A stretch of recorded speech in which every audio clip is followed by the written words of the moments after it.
Estimados estudiantes, muy buenos días. Reciban una cordial bienvenida de parte del Colegio Particular a Distancia Juan Montalvo Fiallos. Para mí es un placer llegar a ustedes este día 17 de octubre del 2020 con información positiva en cuanto a lo que tenemos que trabajar en filosofía con primero de bachillerato.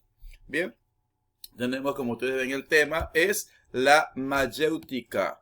¿Qué es la mayéutica?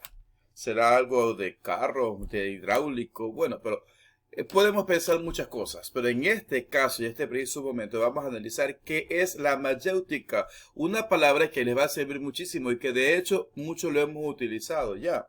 Profesores lo han utilizado, incluso ustedes, con los que tienen en edad de ser padres, que son padres, han utilizado ese tipo de métodos con sus hijos. Así que vamos a analizarlo poco a poco. Antes de eso, pues la frase del día: lo único imposible es aquello que no intentas. Definitivamente lo que usted no se propone es lo que sencillamente no lo logra. Porque todos tenemos la capacidad de lograr lo que nos proponemos y de ejecutar lo que queremos. Tenemos inteligencia, tenemos capacidad, tenemos experiencia, podemos pedir ayuda, capacitarnos, pero todo eso va a depender de nosotros. Pero si no lo intentamos, nunca sabremos qué pudo haber pasado.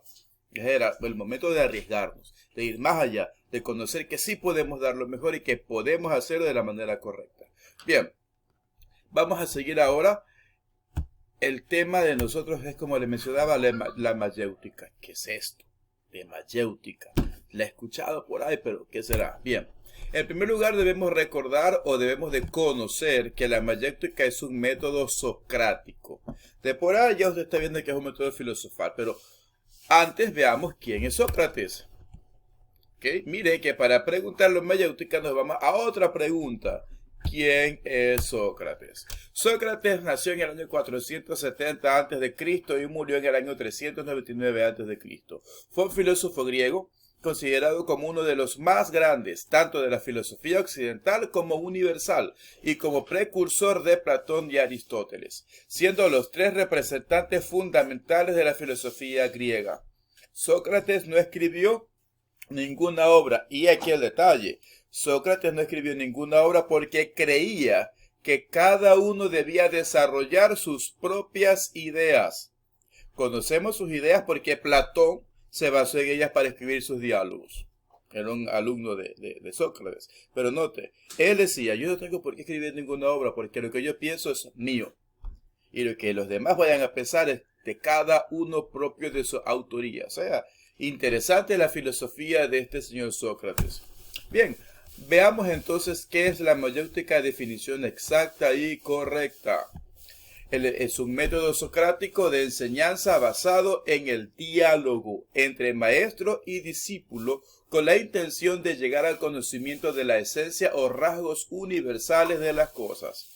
La mayéutica consiste esencialmente en emplear el diálogo para llegar al conocimiento. Y ahora sí tenemos ninguna duda. La mayéutica, un método socrático, en la enseñanza se basa en el diálogo, en una conversación, ya para poder llegar al conocimiento de todas las cosas. Y de hecho, cuando usted actúa de forma abrupta, sencillamente por un impulso, se da cuenta después que pudo haber conversado, llegar a un acuerdo, poder solucionar las cosas de la manera correcta. Y de manera correcta, a través de un diálogo, una mediación, una conversación, eso se llama mayéutica. ¿Ok? Bien, avancemos. El uso de este método se divide en 5 pasos. Vamos a conocer paso a paso cómo podemos aplicar la mayéutica en nuestra vida diaria, en nuestra enseñanza, en nuestro aprendizaje. Iniciamos.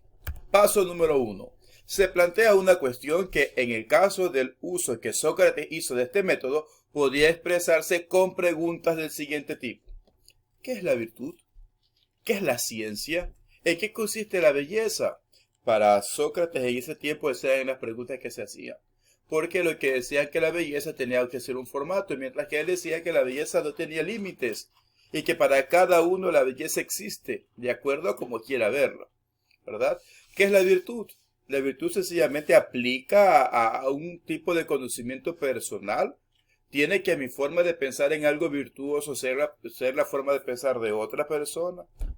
Tengo que imponer mis virtudes a los otros que realmente no quieren tenerlas. Entonces, todo eso es la mayéutica, la forma de conversar.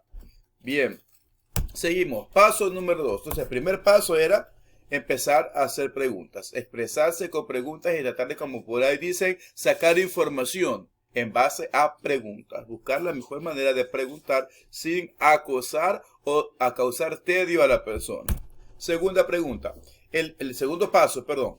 El interlocutor da una respuesta inmediatamente discutida o rebatida por el maestro.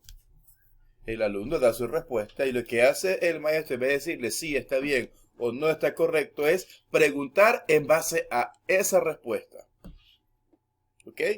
Si, por ejemplo, la pregunta dice, ¿crees tú en las virtudes? Sí, yo creo que las virtudes tal cosa. ¿Y tú crees que lo que dices es correcto? ¿Crees que tu forma de pensar o tu virtud?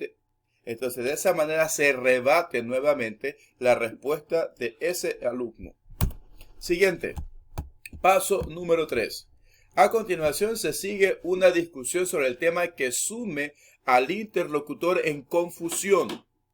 Este momento de confusión e incomodidad, que es la aporía, por no ver claro algo que antes del diálogo se creía saber perfectamente, es condición necesaria para el aprendizaje.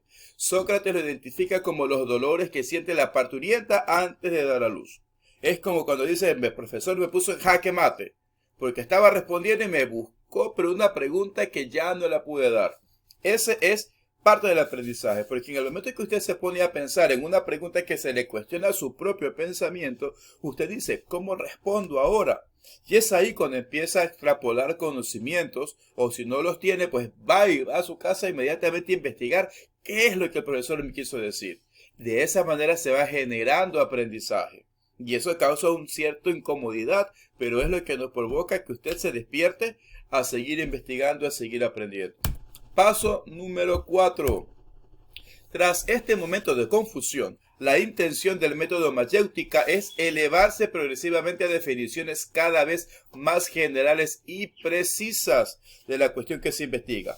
La virtud, la ciencia, la belleza, etcétera, cualquier tema. Ya usted, como ya va a poder contestar una pregunta y se capacitó para una correcta respuesta, eso va a darle a usted ayuda a tener en su cabeza ideas más generales. Lo importante de la mayéutica es saber que el que utilice ese método va a saber que a esa respuesta que él ya investigó le van a someter a otra pregunta y a más cuestionamientos. ¿Y qué va a hacer del que está investigando? Ver de qué manera rebatir cualquier posible cuestión o cualquier posible pregunta que le presente el profesor en su diálogo, en su mayéutica. Y eso es rico. Ya cuando usted ya no sencillamente depende de que el profesor le pregunte algo y diga sí, no, me parece, no me parece, sino que usted ya empieza a dar su aporte personal basado en ciencia, basado en conocimiento. Y paso 5. La discusión concluye cuando el alumno, gracias a la ayuda del maestro, consigue alcanzar el conocimiento preciso, universal y estricto de la realidad que se investiga. Aunque en muchos diálogos de Platón no se alcanza este ideal y la discusión queda abierta e inconclusa o en epogé. Quiere decir epogé que queda en una parte confundida y que se espera que en una próxima oportunidad se aclare esa confusión. Ahora, en lo que tiene que ver con esto es real. Una vez que el alumno logra tener el conocimiento real, ahí se completó el método de la mayéutica. Ya el alumno está totalmente capacitado para responder y para poder contestar y para poder argumentar todo su pensamiento.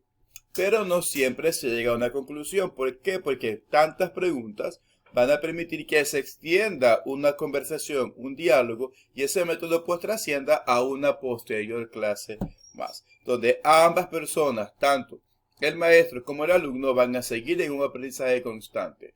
Un buen maestro permite que el estudiante sea un buen investigador.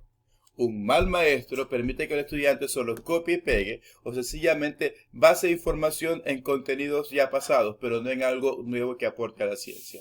Yo les animo siempre a que ustedes Busquen información positiva, busquen más aporte a la ciencia, busquen siempre su forma de pensar frente a lo que leen y a lo que oyen y que no se conformen con lo que tienen enfrente, con el mensaje que se les da. Si una palabra está bien dicha o no está bien dicha, ahí dice epogé, más adelante decía aporía. ¿Qué es eso? El profesor no lo explicó en el video. Ay, si no lo explicó es porque no quiere que lo sepamos. No, porque se queda ahí. Busque esas palabras en el internet, busque en un diccionario, descubra qué significa, discuta. Y eso es enriquecedor. Cuando usted conoce la información y puede decir, no, profesor, ahí me parece que es esto porque yo investigué lo de acá. Bien, esa es la clase de hoy día, señores, y esa es la mayéutica. Cuando con el diálogo, a través de preguntas, cuestionamientos, logramos producir en un estudiante o en el alumno o en un hijo o en alguna persona curiosidad para más investigaciones. La idea básica del método socrático de enseñanza consiste en que el maestro no inculca al alumno el conocimiento. Es el discípulo quien extrae de sí mismo el conocimiento. Este método es muy distinto al de los sofistas. Estos daban discursos y a partir de ellos esperaban que los discípulos aprendiesen. O sea, las clases, las magistrales, lo que separaba una persona, hablaba y no permitía que los estudiantes aprendan. Sócrates, mediante el diálogo y un trato más individualizado con el discípulo, le ayudaba a alcanzar por sí mismo el saber. Eso es lo importante, que el estudiante alcance el saber por sí mismo y que el profesor lo conduzca a. Seguimos. Sócrates solía facilitar la dialéctica mayéutica apelando a chistes que demostraban que el absurdo de ciertas ideas preconcebidas y tomadas como certezas del sentido común. A esta práctica complementaria de la mayéutica se le denomina la ironía socrática. Y muchas veces utilizamos el mismo tipo de ironía cuando hacemos un comentario, haciéndoles ver lo equivocado que muchas veces alguien está por algún tipo de pensar o actitud. La mayéutica sigue utilizándose como método educativo. Es más, es el método educativo por excelencia, si se entiende la etimología de la palabra educación.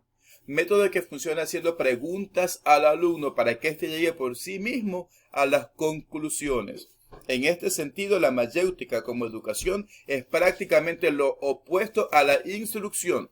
Los profesores saben que lo razonado se aprende mejor, que lo memorizado y este método de aprendizaje no ha perdido vigencia con el paso de los siglos. Cuando usted lo razona, cuando usted lo hace, cuando usted lo crea, cuando usted lo comprende, se entiende antes que el memorizado. Hay cosas que hay que memorizarse. Por ejemplo, las tablas de multiplicar tiene que usted aprenderlas de memoria. Pero eso es porque son tablas de multiplicar. Pero lo demás hay que razonarlo, hay que comprenderlo correctamente. Y es mucho mejor cuando se aprende por algo que nosotros hayamos hecho y comprobado. Bien. Ahora, ¿cuál va a ser su tarea? En este cuadro que ustedes ven aquí van a poder desmembrar todo lo que hemos analizado en la clase de hoy. Va a completar el organizador gráfico con los temas analizados. ¿Cuál es el tema?